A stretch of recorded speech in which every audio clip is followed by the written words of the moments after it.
In this video, I'm going to show you how to fix WatchPAT app not working. First, to resolve this issue, we will first head over to our device settings. From here, scroll down and tap on General. Once you're in the General Settings tab, look for iPhone Storage option and tap on it. Over here, you can either search for the app or you can scroll down and look for it. Then tap on the app.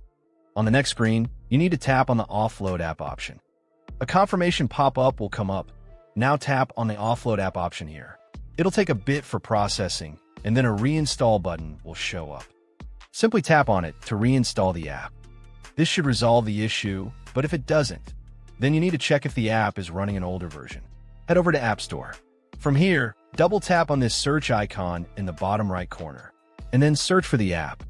Once the app comes up in the search result, and if you see this update button right next to the app, simply tap on it to make sure you're running the latest version of the app.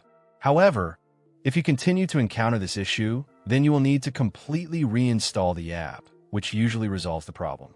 Head over to this screen the way we did before, and over here, tap on the Delete App option here to uninstall the app from your device. A confirmation pop-up will come up. Now tap on the Delete option here. Once uninstalled, open up App Store and search for the app in the search bar. After the app comes up in the search result, simply click on this cloud icon to install it back onto your device. Hopefully, this resolves the issue. If it does, consider sending a super thanks to support our channel. And also don't forget to hit the subscribe button. We'll see you in the next video.